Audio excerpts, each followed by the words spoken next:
One of the things we talk to kids about is from Dr. Jeff Spencer is being a good teammate and that no one wins alone.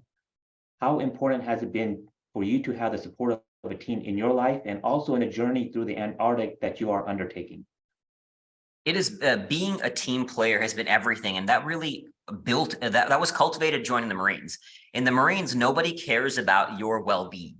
What matters is the men and the mission, and that starts right from boot camp. So when you're going through boot camp in the Marines, if somebody messes up in some way, everybody gets punished for it because they're teaching you that in a wartime environment, let's say I fall asleep on my post, I could be asleep in some corner and my buddies could get killed.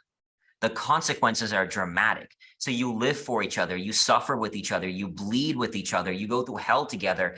And that cultivates that camaraderie of living for something greater than yourself. And it's hard to fully fathom that. And sports is such a good example where, again, you suffer together as a team. And of course, in team sports, but to ultimately create one reality, right? For one mission you are working through together. And even if you're not in a team sport and whatever game you are playing, whether individual sport or life, as you mentioned, my example. So I'm going to spend 110 days completely alone in Antarctica. Now, of course, out there, I will be completely alone, but I could not do this without the army of people in my corner. I have trainers, I have nutritionists, I have doctors, I have marketing friends who are helping to promote this, to raise funds for it. I have people who are, I just recently, somebody sent me this infrared light device that I'm using for my recovery to support this. People with so much more wisdom in their respective games, right? My game is polar exploration, but there's so many people who know a ton more about me, about the body, about nutrition, and they are helping me. So collectively, we are coming together to create a whole that is greater than each individual part.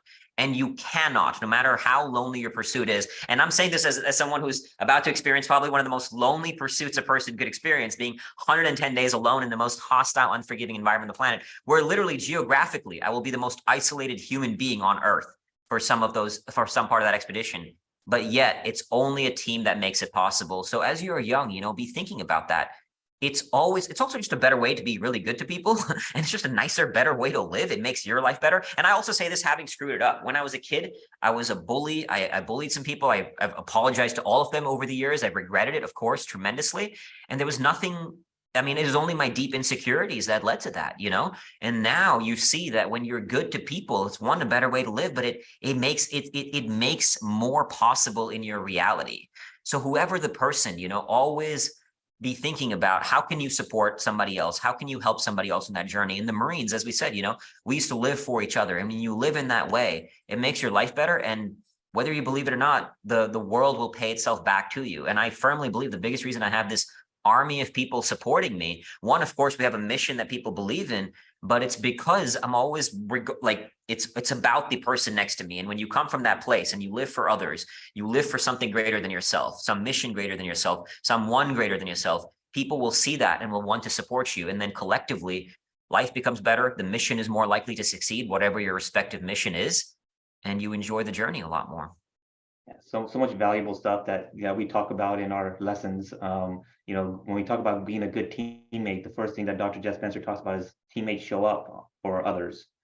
So we talk about how when you don't show up, now you're telling the other person that you're not trustworthy, you're not reliable, right? Mm-hmm. You don't value the other person's relationship. Mm-hmm. So you talked about how important it is for you to show up in the situations you were placed in. And then also you talked about acknowledging others. When you acknowledge other people's success, you're actually helping them build confidence and you're helping them succeed in the long run as well. So a lot of things that you said, resonates with what we're teaching. So that's awesome. And also you're doing this solo mission, but you have to be very receptive to new ideas and thoughts and everything around you to make it through this. And that's what you're doing. So receptivity is such a big part in what you're doing as well. Constantly learning from other people. And then just like you said, being willing to be open, but it also makes me stronger on my journey because I think about when I'm out there alone, like I was just in the Arctic training and I was 20 days on a solo expedition.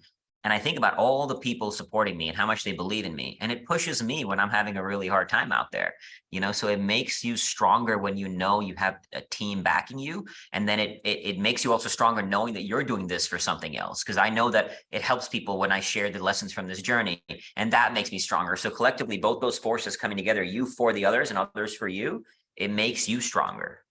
Yeah, love it, love it. Main thing he says, no one wins alone. Absolutely.